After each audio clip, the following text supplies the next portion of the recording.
What do you guys think happened at the Doors of Moria? Why did Gandalf forget the password? Did he know the password, or did he just know that was like this, just a door that he knows exists? There's more than one way into Moria. That was just the secret way they wanted to go in because obviously they had the ring and they wanted to be all sneaky sneak. There is a The front door. door. There are like main doors into Moria, but this is just the sneaky one. Rewatching that scene at the Doors of Moria, I honestly think that he forgot the password.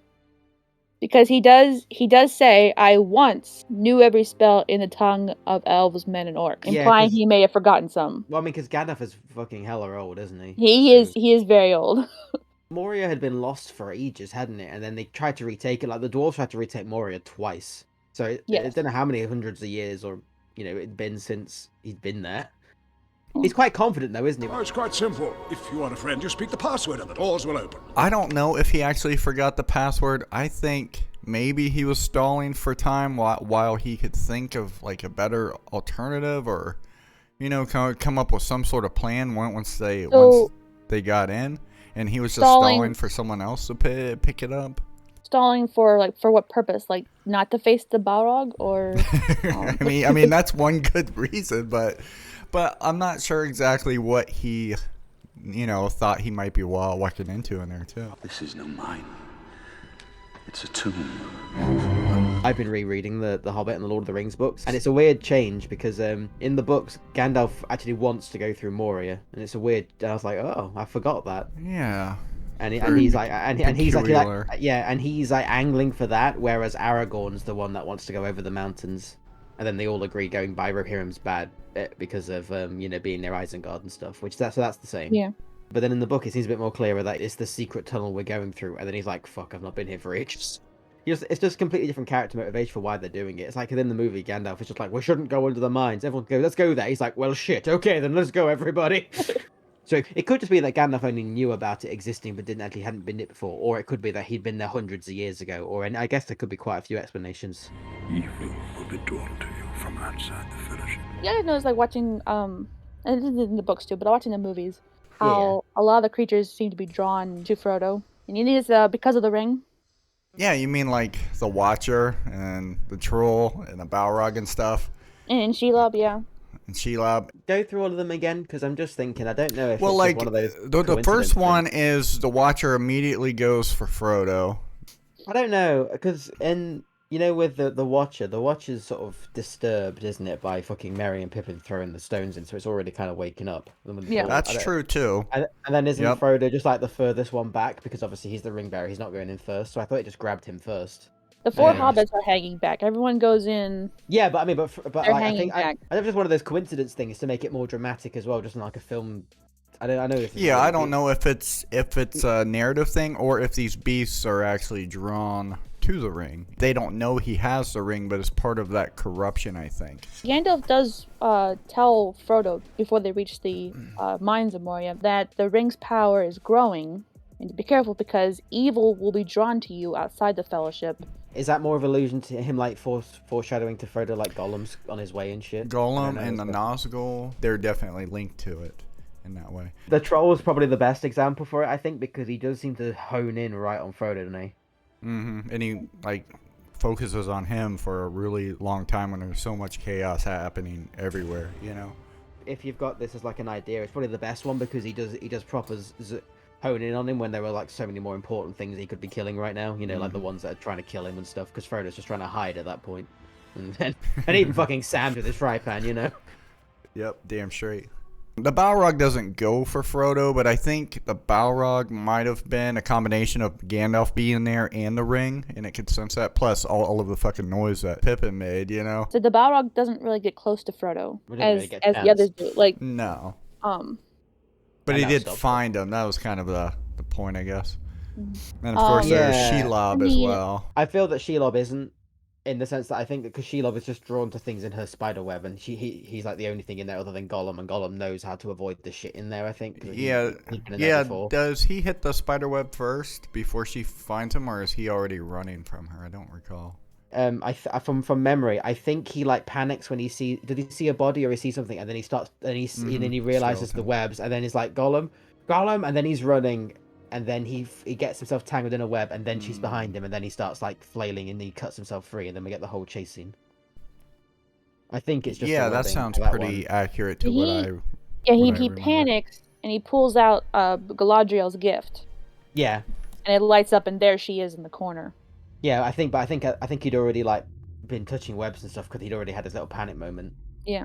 There's that Oliphant, but I think that might have just been coincidence. I rewatched that scene, and I don't think the Oliphant is actually going for Frodo and Sam because they No, get it's ambushed. just like They it's get just like ambushed, so he just kind of like veers he off. panics at the being ambushed and kind of like stampedes off.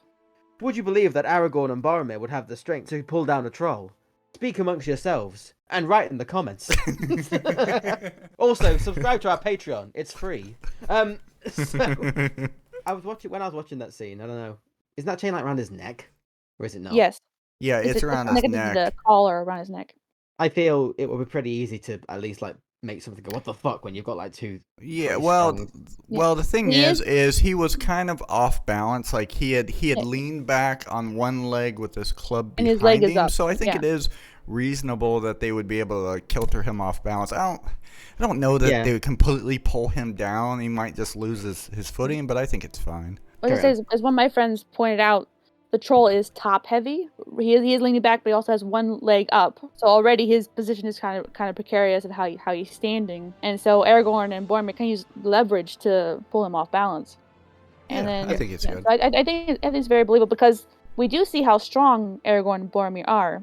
When they're on the mountain, they are each carrying 2 hobbits while hip deep in snow. Were they? I missed that. Yeah. Every single Yeah, time Yeah, I watched Aragorn. it. Aragorn is They're carrying carrying Frodo them. and Sam. Yeah. Boromir has Merry and Pippin. Yeah, there's a lot of little Yeah, things because like they that. would be up to their chins almost in snow Yeah. if they walked it. When you guys watch this, why do you think the goblins stopped their charge after this attack when they're fleeing? You know, there's like hundreds of goblins that swarm out of every crack and crevice, and they charge them, but then they stop. I think that was a general "aha, we've got you surrounded, you can't escape" moment that happens a lot in movies when the bad guys have the good guys cornered. Yeah, I thought it might have been Gandalf's light because they are creatures of darkness, but in the scene they don't really emphasize that. Like it's not like, you know, it doesn't like have a big flash or it doesn't intensify and they don't like squint at it. So I think I could rule that out. But what you're saying is which is basically they were gloating, right? Kind of like the goblins in the Hobbit movie, as much as I don't like to reference those awful films. I'd say the goblins were definitely gloating. Okay. And they could also I just be had the watching same them. thought. I had the same thought about maybe it was Gandalf's staff that's lit up because had they ever seen a wizard before? Do they know what they're seeing? They stopped the gawk. Oh my God, is that Gandalf the Grey? We haven't seen you in so long. Well, they've got them surrounded. Are they just gonna like because the goblin? I mean, I know it's a bit in the movie they don't really do that much, but goblins aren't like thick. They're not just animals. They have like, you know, they can fire bows. They are like they can talk to each other. It's just not really emphasized in the movies much. Fly, you fools! I love this one. I love it when people ask this. Like, why did Gandalf fall? Wasn't there Gravity. enough time to, rescue him after the Balrog fell and before the goblins arrived? Because Boromir does have a shield, Gimli has plate armor, and the goblin archers don't show up right away. So, was there True. enough time to rescue Gandalf? So, I went back and watched this scene. When Gandalf turns to face the Balrog, the rest of the Fellowship is already on the stairs that leads up to the exit. And I counted 25 seconds from the time that Gandalf gets pulled by the web off the bridge, he catches himself, to when he actually falls. He pulls himself up to tell the others to flee, and then he lets go. He lets go. And it's very important to emphasize that he lets go. So I think that even if members of the Fellowship had run to help him, the result would have been the same, that he still would have let go. Yeah, I think that's a very good point to bring up. When I explored this, I think Gandalf self-sacrificed himself to ensure the Balrog, 1, did not escape Moria, and 2, to prevent future destruction, knowing Saruman had betrayed him, and 3, it served to protect the quest by not allowing them to risk themselves to save him.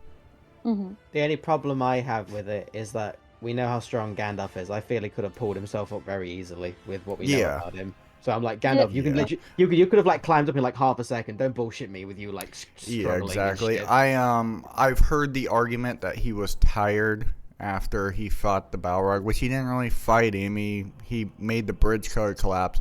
But it kind of doesn't hold up because he immediately engages the Balrog to the time he kills it. So I feel I'm being cynical, but I think it was to be more dramatic because I mean I know because I don't want to be like adaptation and stuff like. Cause I'm not saying anything's better than the other, but it's like in the original story, Gandalf when he gets whipped, he falls just straight away, and as he's falling, he tells him to run away. He's like, "Fly, you fools!" As he's falling, there's no like hanging on.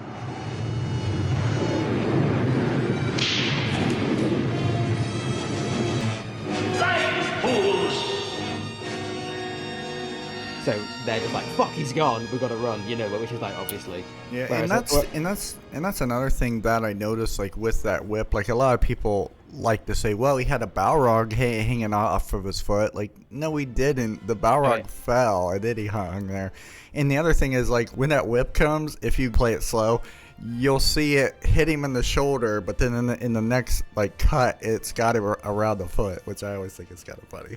He's fallen down. He's trying to struggle up, kind of realizes that the Fellowship are staring at him, going, "Fuck, goblins are coming." And then he's like, "Fly, you fools! Let's go to save the quest," which is what I think the film is trying to show. But I'm like, I just don't believe that Gandalf couldn't just go pull himself up. Right, let's go, lads. I just don't believe. Yeah. Well, while Gandalf does have the strength of a young man, like he's not an old man. That's just the form he takes because he's a Mire. He can choose any form he wants. Yeah, also another thought of why Gandalf lets go. I believe that Gandalf knew that facing the Balrog would be his final test. There are many powers in this world, for good or for evil. Some are greater than I am, and against some I have not yet been tested. The test that he had to take to then reach, what do you call it, the white mantle? Level 9. Level 9.